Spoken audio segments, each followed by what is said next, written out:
ఒక యువకుడు తన తల్లితో పాటు ఉండేవాడు, తన తల్లిని చూసుకుంటూ ఉండేవాడు. ఆ తర్వాత ఒక అందమైన యువతిని చూసి వివాహం చేసుకున్నాడు. వివాహం చేసుకోగానే భార్యకు విపరీతంగా లొంగిపోయాడు. భార్య అందానికి ఆకర్షితుడైపోయి తల్లిని నెగ్లెక్ట్ చేయడం, తల్లిని నిర్లక్ష్యం చేయడం ప్రారంభించాడు. ఈ విషయాన్ని తన భార్య గుర్తించింది. నేను లేకుంటే ఇతడు ఉండలేడు. ఆ విధంగా ఆవిడ అనుకుంది, ఈ వృద్ధ అత్త నాకెందుకు, ఈమె లేకుంటే మేము ఇంకా హ్యాపీగా ఎంజాయ్ చేసుకుంటూ ఉండవచ్చు కదా అనేటటువంటి ఒక శైతాన్ ఆలోచన ఆ స్త్రీలో, ఆ యువతిలో కలిగింది. అప్పుడు ఆమె ఏం చేసిందంటే, ఇతడు రోజు ఉద్యోగం చేసుకుని ఇంటికి వచ్చేవాడు. సాయంత్రం రాగానే ఏదో ముఖం మార్చుకుని ఉండేది. ఒకరోజు ఇతడు ఉద్యోగం కోసం వెళ్ళాడు, సాయంత్రం ఇంటికి వచ్చాడు. ఈమె ఏదో నలతగా ఉంది, సరిగ్గా మాట్లాడలేదు, పట్టించుకోవడం లేదు. అప్పుడు అన్నది ఖరాఖండిగా చెప్పేసింది, చూడండి ఈరోజు నీ తల్లి అయినా ఉండాలి లేదా నేనైనా ఉండాలి, నువ్వు ఆలోచించుకో అనగానే తల్లిని నిర్లక్ష్యం చేసి అప్పటికే భార్య ప్రేమలో మోజులో పడిపోయినటువంటి ఆ భర్తకు, ఆ వ్యక్తికి తల్లి యొక్క గొప్పతనాన్ని మర్చిపోయాడు. అతడు నీచుడుగా మారిపోయాడు. రాత్రి మొత్తం ఆలోచించుకున్నాడు, పడుకున్నాడు. ఉదయం లేవగానే తన తల్లిని లేపాడు, తీసుకెళ్ళాడు, అడవిలోని దూర ప్రాంతంలో వదిలేశాడు. ఆ దూర ప్రాంతంలో వదిలేసి తిరిగి వచ్చేశాడు. ఇంటికి వచ్చేసిన తర్వాత అది క్రూర జంతువులు తిరిగేటటువంటి అడవి.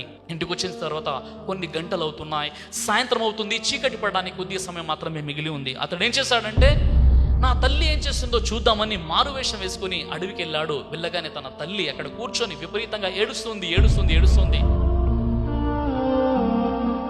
అతడు గొంతు మార్చి అడిగాడు, నువ్వెందుకు ఏడుస్తున్నావు అని అడగగానే, నా కుమారుడు, నా కొడుకు ఈ అడవి ప్రాంతంలో నన్ను తీసుకొచ్చి, సుదూరంగా ఉన్నటువంటి అడవి ప్రాంతంలో ఈ క్రూర మృగాలు, జంతువులు తీరేటువంటి అడవిలో నా కొడుకు నన్ను వదిలేశాడు.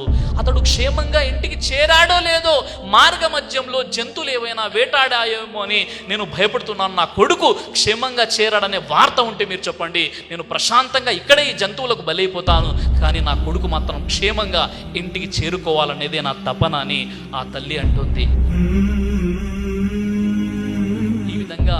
అమ్మ మనసే మంచి మనసు. అమ్మకు శాపనార్థాలు ఉండవు. అమ్మ ఎప్పుడూ మంచినే కోరుకుంటుంది. మీరు చూడండి, ఎప్పుడైనా ఇంట్లో ఎంతోమంది పిల్లలు ఉంటారు. ఒకరికేమో బిర్యానీ అంటే ఇష్టం, మరొకరికి గుత్తొంకాయ అంటే ఇష్టం, ఇంకొకరికి సాంబారు అంటే ఇష్టం, ఇంకొకరికి రసం అంటే ఇష్టం. ఇలా వేరు వంటకాల్లో వేరు విధంగా పిల్లలకు ఇష్టం వచ్చిన విధంగా తల్లి వంట చేసి పెడుతుంది. ఎప్పుడైనా అమ్మ తనకు ఇష్టమైన వంట ఎప్పుడు కూడా ఇంట్లో చేయదు. ఇప్పుడు కూడా పిల్లలకు ఇష్టమైనటువంటి వంటకాలే తల్లి చేస్తుంది, కానీ తల్లికి ఇష్టమైనటువంటి వంటకం అనేది ఇంట్లో ఉండదు. ఆ విధంగా పిల్లల్ని తల్లి పెంచుతుందో, అలాంటి తల్లి పట్ల ఇలాంటి వైఖరిని కలిగి ఉండడం ఎంత నీచమైనటువంటి విషయమో చూడండి మిత్రులారా. కళ్ళు మూసుకొని ప్రేమించేది ప్రియురాలు, కళ్ళు తెరుచుకొని ప్రేమించేది స్నేహితురాలు, కళ్ళు ఉరిమి ప్రేమించేది భార్య, కళ్ళల్లో ప్రేమ కనపడకుండా ప్రేమించేది అమ్మ, కళ్ళు మూసే వరకు ప్రేమించేది నాన్న. అమ్మ ప్రపంచానికి నిన్ను పరిచయం చేస్తుంది, నాన్న ప్రపంచాన్ని నీకు పరిచయం చేస్తాడు. అమ్మ భద్రత, నాన్న బాధ్యత. ఆకలి తెలియకుండా అమ్మ చేస్తుంది, ఆకలి విలువ తెలిసేలా నాన్న చేస్తాడు. జీవితం అమ్మది, జీవనం నాన్నది. ఈ అమ్మ నాన్న, తల్లి తండ్రి యొక్క ఔన్నత్యం ఏంటి, ఏ విధంగా మనల్ని పెంచారు.